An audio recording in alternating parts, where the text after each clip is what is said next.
Tu écoutes l'épisode 176 de S'ouvrir à l'amour, Y, Joris et Sophie, santé mentale et cortisol. Alors, cet épisode, je pense que vous l'attendez depuis un moment, à force d'entendre dérégulation du système nerveux, stress chronique et cortisol, pour un petit peu comprendre qu'est-ce que c'est cette bête-là. Et je me suis dit, je vais prendre directement deux experts qui sont au Canada, Joris et Sophie, qui sont formés à la naturopathie, la nutrithérapie, la kinésiologie et en gestion du stress. Ils ont créé en tant que couple la méthode Y, qui est une approche holistique pour retrouver du bien-être et de la vitalité. Et on va dire que dans leur approche, le cortisol joue un grand rôle. Bienvenue Sophie, bienvenue Joris sur le podcast. Merci beaucoup, Sandy. Très, très heureux d'être là avec toi et de parler, oui, de ce fameux sujet, le cortisol. Bon Dieu, on en entend parler tous les jours. Oui, surtout sur les réseaux. Ah oui, oui, oui. Exactement, exactement. Enchanté, Sandy. Alors voilà, j'avais envie de parler parce que on diabolise le cortisol, mais une certaine dose de cortisol, c'est quand même hyper important pour notre santé. Alors je vais commencer par définir qu'est-ce que c'est exactement le cortisol, quand est-ce qu'il est mauvais et quand est-ce qu'il est bon. Ouais, bon, très bonne question. Effectivement, c'est mieux de démarrer par ça. C'est très nuancé, ok? Donc, oui, le cortisol, notre hormone du stress, et on a tendance à croire que c'est l'ennemi, justement. Mais en vrai, c'est beaucoup plus léger que ça. On va amener ça un peu de légèreté. Puis, clairement, le cortisol, là, c'est pas du tout le méchant de l'histoire. Faut commencer par ça. C'est une hormone qui est vitale, on en a besoin, c'est produit par notre corps. Elle joue vraiment un grand rôle dans notre équilibre. Donc, si on n'avait pas de cortisol, on se lèverait pas le matin, déjà, tout simplement. Donc, ce sera un petit peu problématique, mais c'est sûr que ça nous aide aussi à vraiment à tenir debout quand il y a un danger. Ça module notre système immunitaire aussi, ça régule notre glycémie. Donc, tout ça, on aime bien le définir avec Joris. Souvent, on dit que c'est un peu le chef d'orchestre de la survie.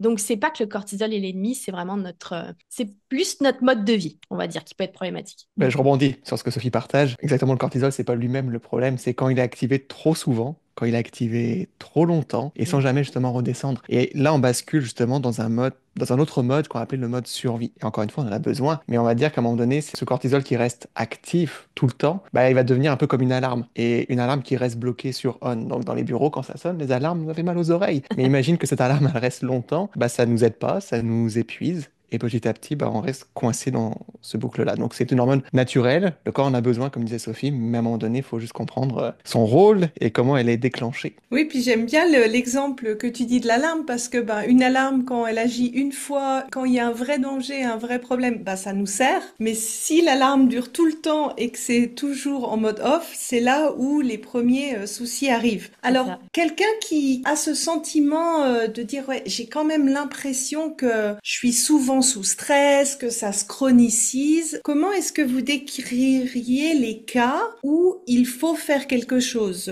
Quand est-ce que c'est quand le cortisol devient trop ou est-ce qu'il y a un cas où on n'a plus du tout de cortisol parce qu'on a trop utilisé? C'est quoi les Ouais. différents cas et les symptômes ou les inconforts qu'on peut ressentir? C'est vraiment ça. On remarque déjà, c'est que ce qu'on a vu très souvent, c'est qu'il y a beaucoup de personnes qui attendent un peu trop longtemps avant d'agir. Puis ça peut être un peu insidieux aussi. C'est pas des signes qu'on voit forcément dès le départ, mais ce qu'on pense souvent, c'est que c'est normal. Par exemple, d'être épuisé le matin quand tu te réveilles, là, dès la première minute, tu as les yeux qui collent et c'est un peu dur d'émerger, d'avoir des inconforts digestifs aussi. Tous ces signes qu'on pense qui sont un peu normaux, mais c'est juste devenu tellement fréquent, en fait, ces problèmes qu'on dit, comme prendre du poids, tu sais, localisé notamment au niveau du ventre, c'est devenu tellement fréquent toutes ces choses-là que on se dit que c'est normal, mais c'est pas vraiment la même chose. Et justement, dans ce que tu dis, il y a plusieurs types en fait de comment on gère le cortisol. Ouais, pour rebondir là-dessus, en fait, il faut qu'on comprenne qu'il y a trois grandes phases de stress. Là, c'est le docteur Hans Selye,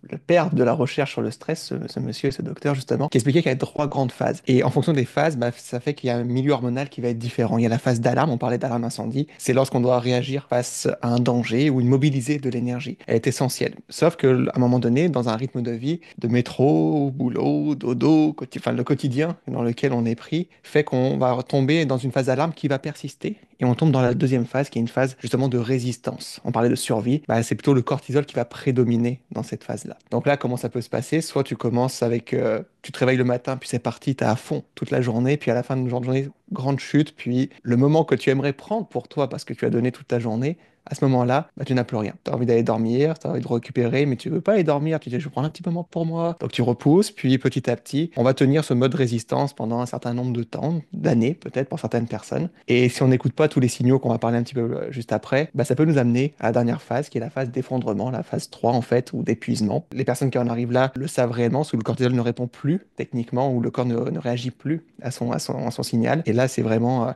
une léthargie et un épuisement qui reste présent pendant longtemps. Il faut retrouver une certaine vitalité. Donc, il y a déjà trois grandes phases à voir là-dessus. Et donc les symptômes qu'on peut sentir dans ces phases-là, qu'est-ce que ça pourrait être? Alors, bah, si j'y vais, dans la phase de résistance, on va prendre sur celle-ci parce que la phase d'alarme, elle est nécessaire. C'est pas quelque chose qu'on doit avoir, c'est plus l'adrénaline. La phase de résistance, on va avoir justement bah, des sentiments d'être à fleur de peau. Un peu comme le vase qui est plein, puis il y a une petite goutte d'eau qui nous fait déborder le vase, puis les personnes autour de nous ne comprennent pas. Ils vont dire bah, pourquoi tu pètes un câble là, qu'est-ce qui s'est passé? Alors que toi, tu sens que justement, niveau émotion, fleur de peau. Bah, l'énergie, grosse chute en fin de journée. Tu commences là, souvent le cerveau va se mettre en marche très tôt le matin, un peu avant le réveil, 5-6 heures du matin, tu commences à planifier tout ce qui s'en La vient. to-do list, quoi. Ouais, c'est ça. La to-do list, exactement. Tu commences ta journée, puis là, c'est pied au plancher. Tu ne sens pas que la beauté de la chose dans un mode survie, mode de résistance, c'est que tu ne sais pas que tu es sous stress. Tu as nez dans le guidon, tu pédales, tu pédales, tu pédales. Et ce qui fait que, c'est en fin de journée, tu vas t'écrouler. Donc,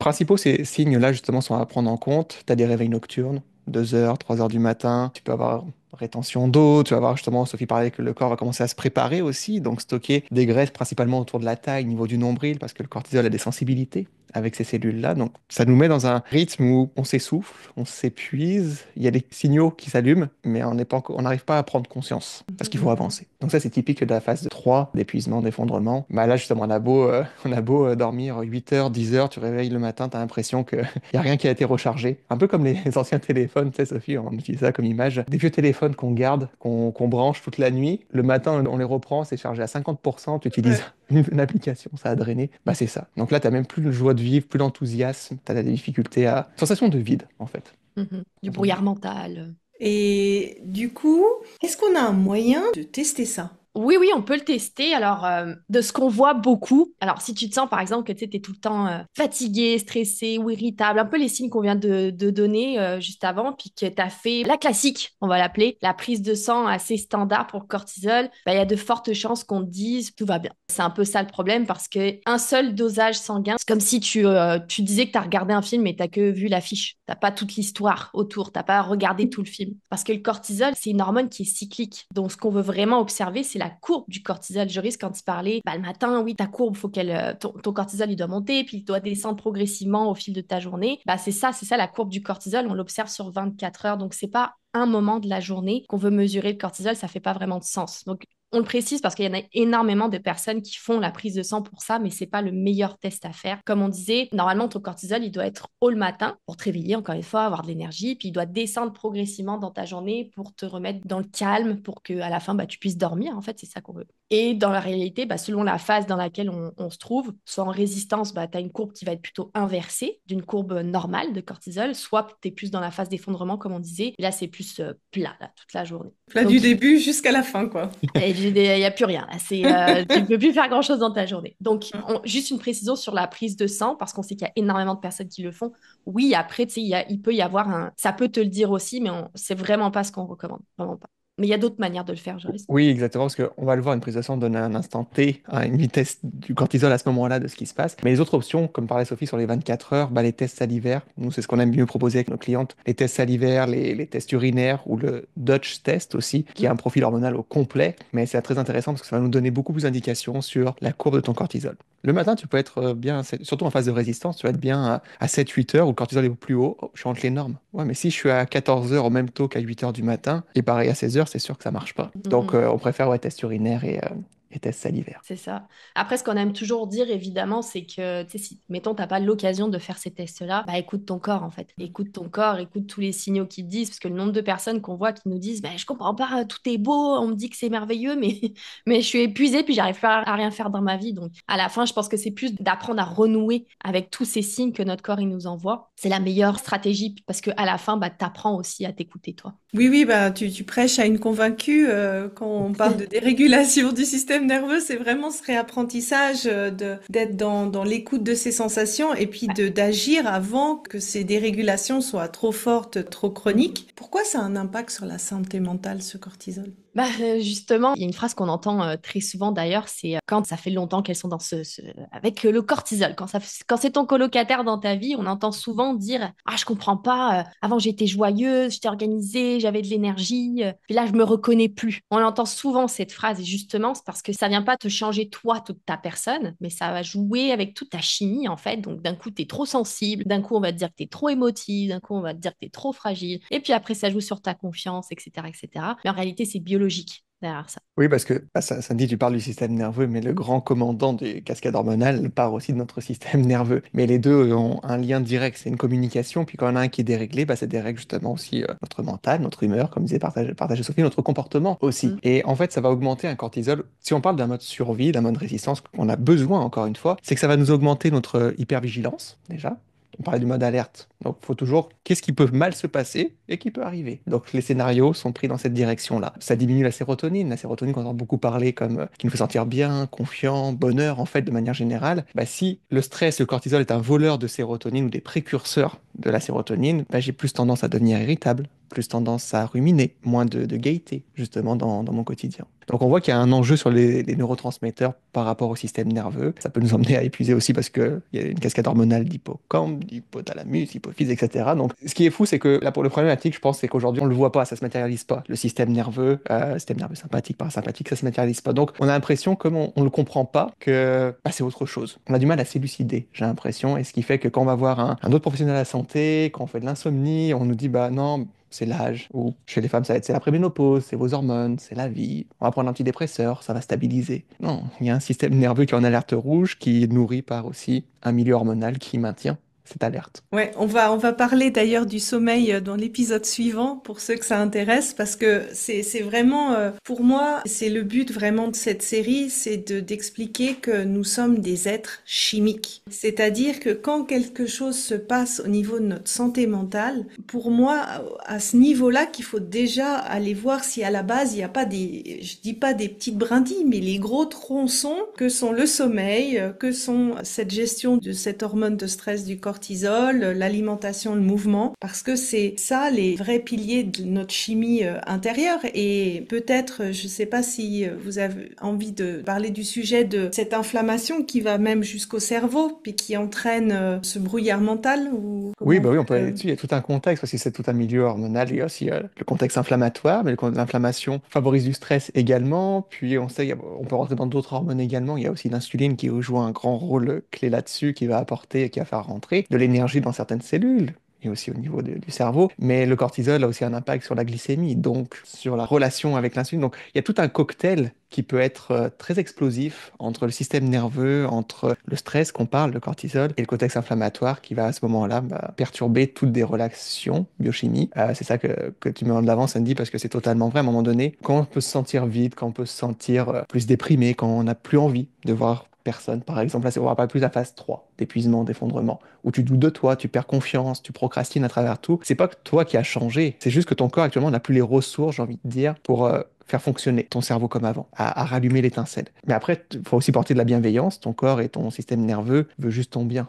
Il n'est pas là Mm. pour agir contre toi. Il fait du mieux qu'il peut en fonction du contexte que tu lui donnes. Ouais. Et qu'est-ce qui peut déréguler en fait ce taux de cortisol? Alors, je parle souvent de dérégulation du système nerveux dû à ce qu'on a pu vivre dans nos passés, les différents traumatismes qu'on a pu avoir avec les troubles de l'attachement ou bien des chocs qu'on a pu avoir. Est-ce qu'il y a d'autres causes qui font que ce cortisol comme ça passe certains caps? Ouais, absolument, absolument. Après, c'est vrai que c'est rarement une seule cause, c'est plus souvent une accumulation de plusieurs choses. Donc, c'est le trop, plus le trop, plus le trop, jusqu'au jour où justement, ton système, il dit, là, j'y arrive plus du tout, là. Donc, ce qu'on voit, c'est que derrière un cortisol qui est plutôt déréglé, il y a souvent ce qu'on appelle une charge de stress qui est chronique et qui est non digérée. Puis là, oui, on va trouver plusieurs raisons. Donc, tu sais, le stress chronique du quotidien, tout simplement. Alors, c'est un peu le stress qui est plus invisible, mais qui est permanent, qui est tout le temps. Donc, tu sais, je sais pas, ta charge mentale, tout simplement, ta deadline au boulot, nos notifications toutes les 2 secondes. Ça en fait partie. Donc, ton cerveau fait pas la différence, en fait, entre, OK, là, je vais me faire manger par un lion et je dois juste préparer à manger ce soir. Il fait pas la différence entre les deux. Ou je dois Et puis, répondre à cet email du chef qui est un peu salé aussi. on se reconnaît tous, hein. Oui, oui. Fait qu'après, oui, tu as parlé, il y a les traumatismes, qu'ils soient petits ou grands d'ailleurs. Oui, ça va en faire partie. Donc, après, un trauma, c'est pas forcément, un accident de voiture, une agression. Ça peut être un accouchement que tu as mal vécu, une séparation qui a été difficile, ou même le fait d'avoir grandi dans des environnements un peu toxiques. Mais le problème, c'est pas vraiment ce qui est arrivé, c'est plus le fait que ton corps, en fait, il a jamais pu revenir à un état de sécurité. C'est plus ça la problématique. Donc, il est un peu resté dans son mode de défense. D'où pourquoi ça se passe dans le corps. Tout ça dans le corps, puis c'est une accumulation de choses. Sophie parlait du trop plus le trop. Pour les personnes qui regardent le podcast plutôt, mais imaginez une bouteille d'eau. Je pense, Sandy, tu vois ma bouteille d'eau en ce moment. On a une certaine capacité. Comme cette bouteille d'eau, elle a une certaine capacité à contenir une certaine quantité d'eau. L'autre corps, c'est la même chose. Il y a une certaine capacité d'adaptation à faire face à différents facteurs de stress. Et l'accumulation donc d'expériences, de vécu, comme dit Sophie, ça va remplir notre bouteille. Après, on peut rajouter le stress chronique du quotidien, qui va commencer à remplir notre bouteille. On peut rajouter l'environnement dans lequel on vit, le mode de vie moderne. Là, on parlait de mal dormir. Un sommeil entrecoupé, c'est un signe de stress pour le corps. Adaptation, ça remplit ma bouteille. Être exposé à la lumière bleue jusqu'à 23 heures le soir. De faire des régimes stricts, de se dire je vais apporter moins d'énergie à mon corps pour qu'il fonctionne mieux. Peut-être des choses qui marchent pas à ce niveau-là, donc trop d'aliments transformés, de sauter des repas, trop de stimulants, café, tout ça va remplir petit à petit notre bouteille. Comme ma bouteille, si elle était remplie, je vais pas la remplir avec un grand jet d'eau, peut-être la remplir au compte-gouttes. C'est la même chose pour le corps. S'il sent qu'il perd de sa souplesse d'adaptation, et à partir de là, il va commencer à mettre des petits verrous sur le métabolisme, sur le fonctionnement, sur l'humeur, parce que les relations, les émotions, ça demande de l'énergie à créer. Mais si je suis rempli en ce moment, parce que j'ai accumulé toute une charge de stress de plusieurs causes différentes, je vais commencer à m'éteindre petit à petit. C'est ça. On aime bien se prendre cet exemple justement de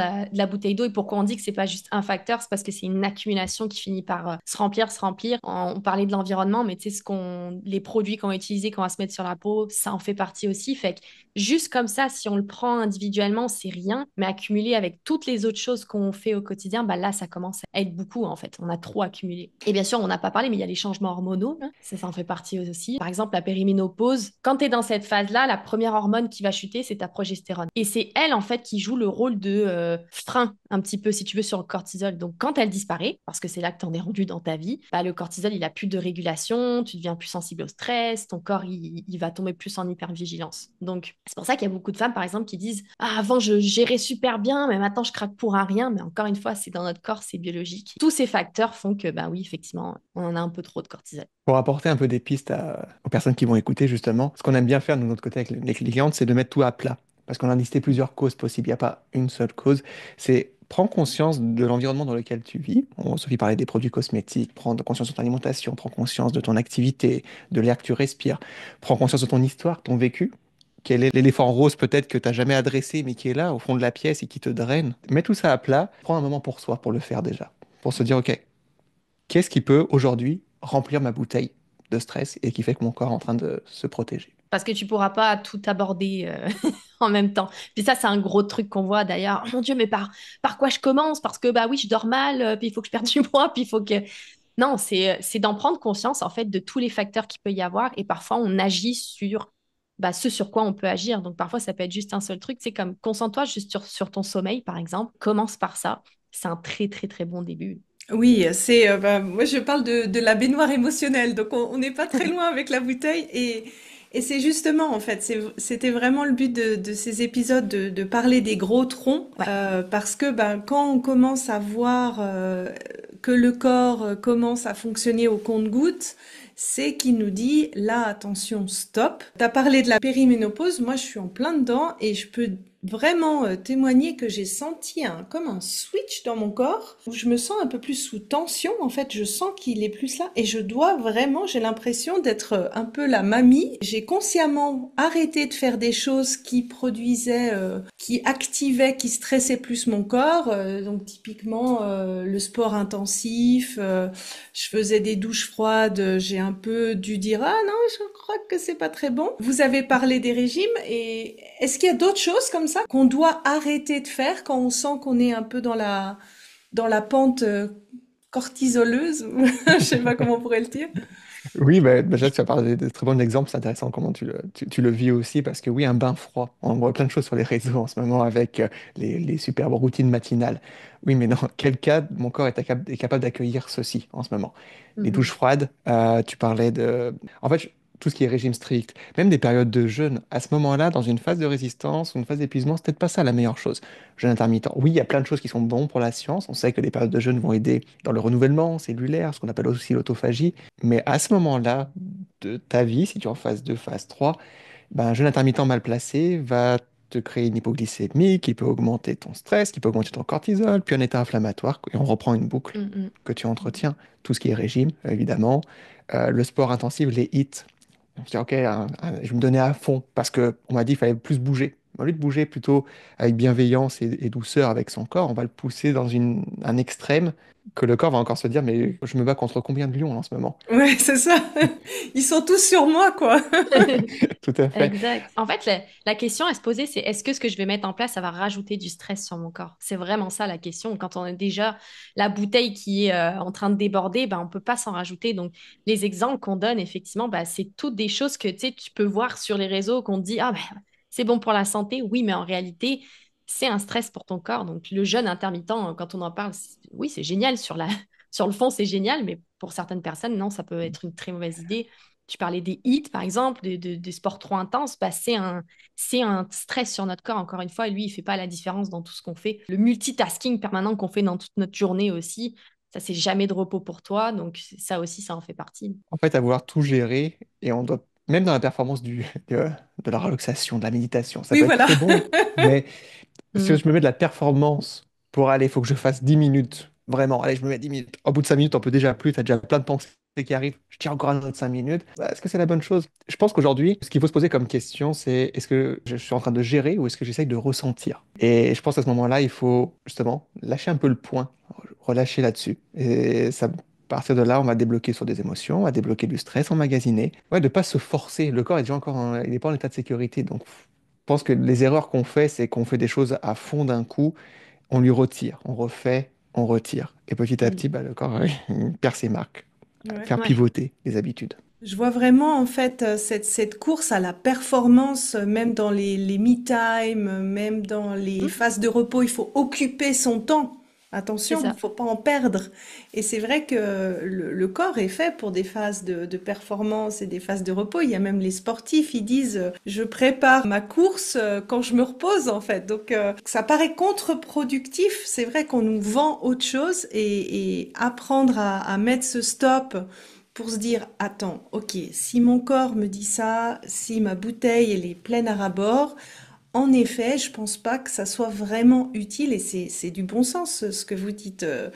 Est-ce que ça me semble utile de rajouter une couche de stress quand je suis trop stressée? Eh ben non. Et à ce moment-là, ça sert à rien de le faire avec un régime ou en se forçant à faire son sport après une journée avec plein d'emails de chef to-do list, c'est peut-être pas ça qui va aider à à la régénération. Tout à Euh, fait. Qu'est-ce que maintenant que je pense beaucoup de personnes se reconnaissent, ça serait quoi pour vous le un ou deux conseils que vous avez envie de donner pour la fin de cet épisode? Ben, je pense qu'on peut rebondir sur ce qu'on disait un peu avant. C'est comme on est tout le temps dans cette dynamique du faire, c'est de garder en tête qu'on doit créer un environnement de sécurité dans notre corps, justement. Donc, on parlait de, oui, il y a un moment pour faire des choses, pour se mettre en action, mais le repos reste tout autant important.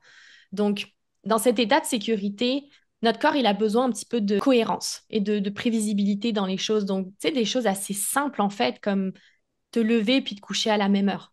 peu importe à quelle heure tu te couches, parce qu'on a tous des façons différentes de fonctionner, on a tous un travail différent. Donc, juste te lever, te coucher à la même heure, avoir un cycle régulier, avoir une routine du matin, une routine du soir, peu importe à quoi elle ressemble, cette routine, mais une routine qui te ressemble, là, pas celle qu'on voit sur Instagram, encore une fois. Là. C'est vraiment rien de sexy, là. Vraiment rien d'incroyable avec un petit thé dans un beau petit pot, là. C'est pas ça du tout. C'est vraiment donner de la sécurité, un peu de prévisibilité à notre corps. Puis l'autre chose, je pense que le deuxième conseil important, on va plus l'apporter sur le volet alimentation.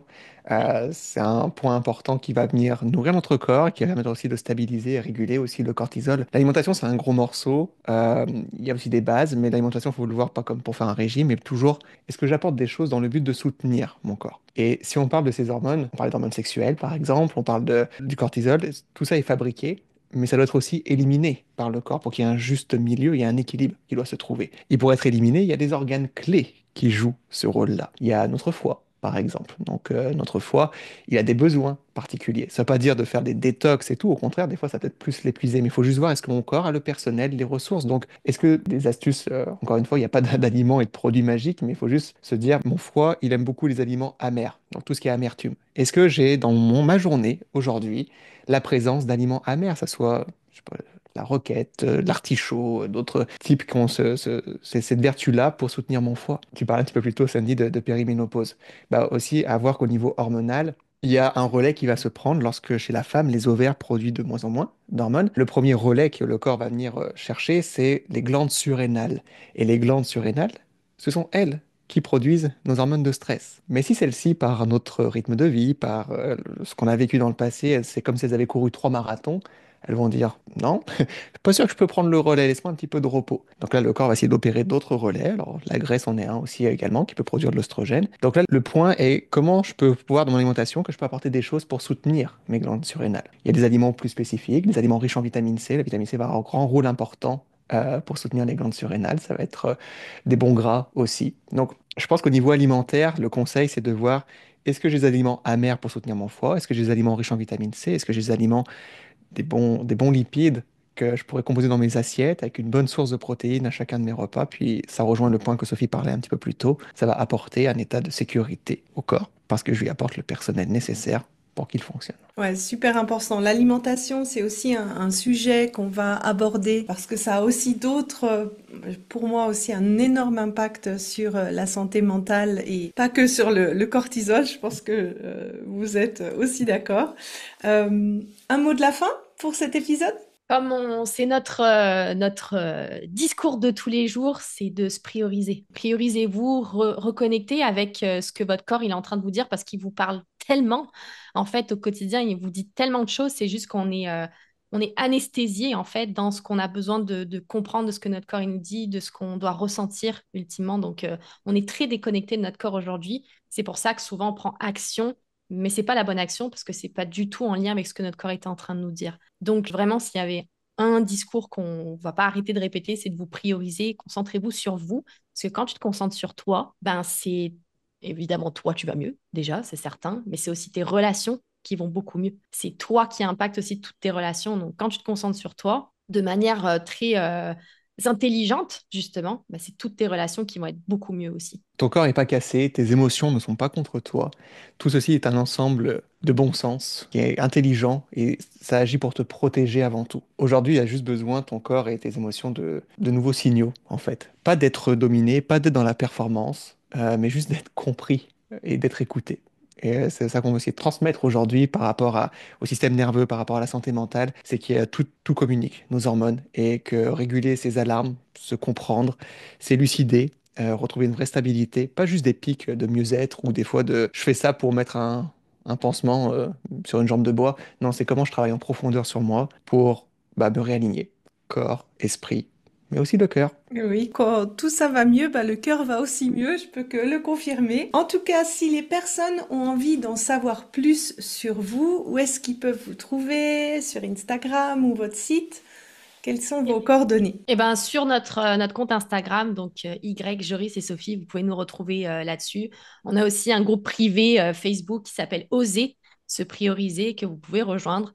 On y partage beaucoup de choses là-dessus aussi, donc vous pouvez nous trouver là. L'objectif est de mélanger la science avec du bon sens et de la bienveillance. Ah, c'est un super résumé. En tout cas, allez voir leur page Instagram. Ils l'expliquent aussi de manière assez rigolote, les différents inconforts qu'on peut ressentir face au cortisol. Merci infiniment, encore une fois, d'avoir expliqué, d'avoir aussi mis un cadre à qu'est-ce que c'est du bon cortisol, pas diaboliser cette hormone qui est essentielle à notre survie et qui est utile.